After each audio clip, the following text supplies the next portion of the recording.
첫 번째 전도 운동이 크게 일어나면서부터 At mula na lumaganap ang first evangelism movement sa pamamagitan ni 여기로 Pablo, 들어갔습니다. dito sila 한마디로 pumasok. 초대교회에서 준비된 렘넌트 운동입니다.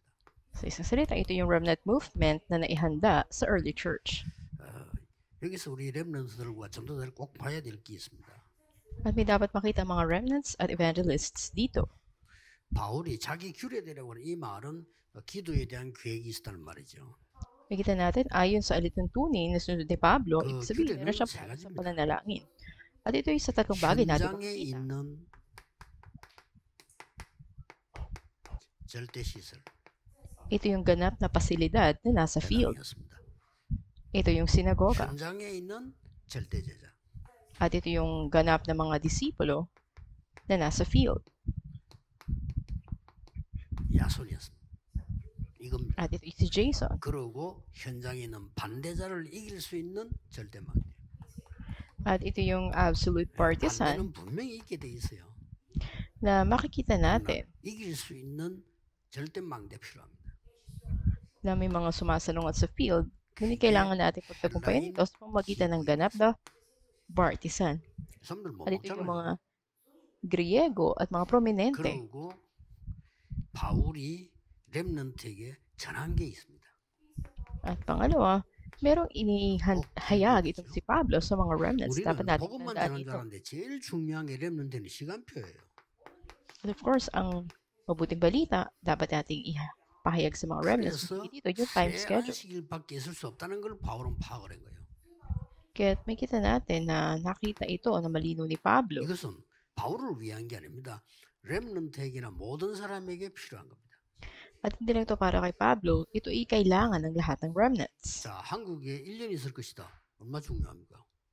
Halimbawa, sa Korea, 그럼 sa 어떻게 isang 해야 taon 되죠? ay matatapos na ito. 이 사람은 외국에서 왔는데 한국에 3일밖에 안 있어. 어떻게 해야 되겠죠? Paano kung yung taon na ito galing sa ibang 다른 bansa 거죠. at tatlong 이 araw 사람은 pa lang 계속 siya 있을 것 nandito? 같아. 다른 거죠. Magkaiba kung nandun na siya dumating at kung papatuloy ba siya roon. 렘넌트가 대학을 40년 다니는 게 아니에요. 4년 다니는 거거든요. Kita natin yung mga remnants, hindi sila 40 years. 4 years lang sila sa college. 내가 외국 Napakahalaga 유학을 ng 갔다 time 혼자 schedule na 쉰다고 yun. 뭐 갔지만은 이 타임이 언제입니까? 이게 중요한 거예요. Halimbawa, nag-aral ka abroad, overseas, hindi ganun kadali, mag-isa ka lang dun. 아무리 Mahalaga 훌륭한 yung time 사람도 mo dun. 시간표 놓치 버리면 안 되잖아요. Kaya hindi mo dapat na mabitawan yung time 이게 schedule. 바울이 중요하게 본 거고요. Ito yung mahalaga na nakita ni 17장 Pablo. 3절에 그리스도의 당위성을 전한 겁니다. Sa Acts 17 verse 3, nakita niyang ganap si Kristo. 그리스도를 그냥 전한 게 아니고 렘넌트는 그냥 알면 안 돼요. At hindi niya lang pinahayag si Kristo, hindi lang ito dapat alam ng mga remnants. 그냥 아는 거는 누구나 알 수 있는 거죠. At sino mang karaniwang tao ay may 당위성이란 말은 kaalaman 그리스도 tungkol dito. 아니면 안 되는 이유를 얘기해요. May makikita natin pagiging natatangi ni Kristo. Kung hindi si Kristo, hindi pwedeng mangyari ang mga bagay. 어떤 이론, 어떤 율법, 어떤 종교 다 안 돼요. 그리스도 아니고는 안 돼요. Anumang pangyayari, anumang paraan, anumang reliyon, hindi pwede. Kung hindi si Kristo. 다른 망대는 무너지는데 나중 가서 후회해요. Ang ibang mga partisan ay mabubuwag at maging kalugihan nito pagdating ng araw. 그러니까 At ano ito? 여기서 17장 4절에 아주 중요한 제자입니다. Sa verse 4 ay makikita natin yung 이들에게도 napakahalagang 이게 disipulo. 전달된 거예요. Ito yung inirelay o 제자들에게 ipinasa ni 가장 Pablo. 필요한 부분이 이거니까요. Dahil ito yung pinaka-kinakailangan ng mga 그리고 disipulo. 반드시 일어나는 절대 망대의 응답이 있어요. At may tiyak na kasagutan ng ganap na partisan. 이걸 누려야 되는 거고 또 이걸 만들어야 되고 여러분들이 렘넌트는 이걸 기억해야 됩니다. Ito yung dapat na maranasan ninyo at dapat tandaan ng mga remnants.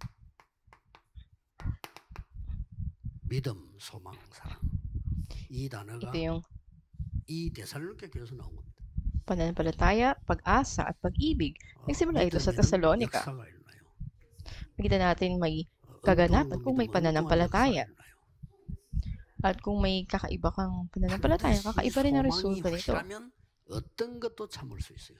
Kung tiyak ang pag-asa na mayroon ka, ano man ay kaya mong lagpasan at 세계복음이 isip. 확실하면 어떤 것도 이길 수 있어요. Kung tiyak ang mabuting balita na nasa iyo, ano man ay mapagtatagumpayan mo. 정말로 사랑한다면 수고할 수 있어요. Kung tunay na nagmamahal ka, umiibig ka, maaari kang 이게 일장 magtiis. 사람들입니다. Ito yung makikita natin sa chapter 우리가 1, verse 3 ng unang 사람의 Tesalonica. 말로 세상 살릴 수 없습니다. 성령과 능력과 큰 확신으로. Sa pamamagitan ng salita ng tao, hindi natin kaya iligtas ang mundo ngunit sa pamamagitan ng banal na espiritu, ng kapangyarihan, at ng 모든 malaking 성령 katiyakan. 렘넌트들이 이것만 해버려도 응답받아요. Lahat ng mga member ng church, lahat ng mga remnants, kung meron kayo nito, asa inyo na ang 입 sagot. 닫아 6일만 닫았는데 여리고 무너져 버렸어요. Kita natin sa loob lang ng 6 na araw, kapitong araw, nawasak ang Jericho. 40일 동안 하나님 말씀만 붙잡았는데 세계가 변화됐어요. Sa loob ng 40 감남산. araw, pinakawakan nila ang tipan ng Diyos at ganap na andun yung pagbabago ng mundo. Ito yung tipan doon sa bundok ng mga Olibo. 또 인간적인 자기 생각대로 하고 그러잖아요. 그게 자꾸 문제 오지. Sa bawat panahon na andun yung kawalang pag-asa sa kanila kabiguan, 우리가 말로만 하고 성령과 능력과 큰 확신. nabibitawan nila yung kanilang katiyakan, ngunit sa pamamagitan ng banal na espiritu, ng kapangyarihan, at ng katiyakan. 1장 7절에는 모든 지역에 본이 됐어요. Chapter 1 verse 7, sila ay pinadala sa lahat ng mga lugar. Ito lang ang dapat na alam mo. 응답받아 버리면 와요.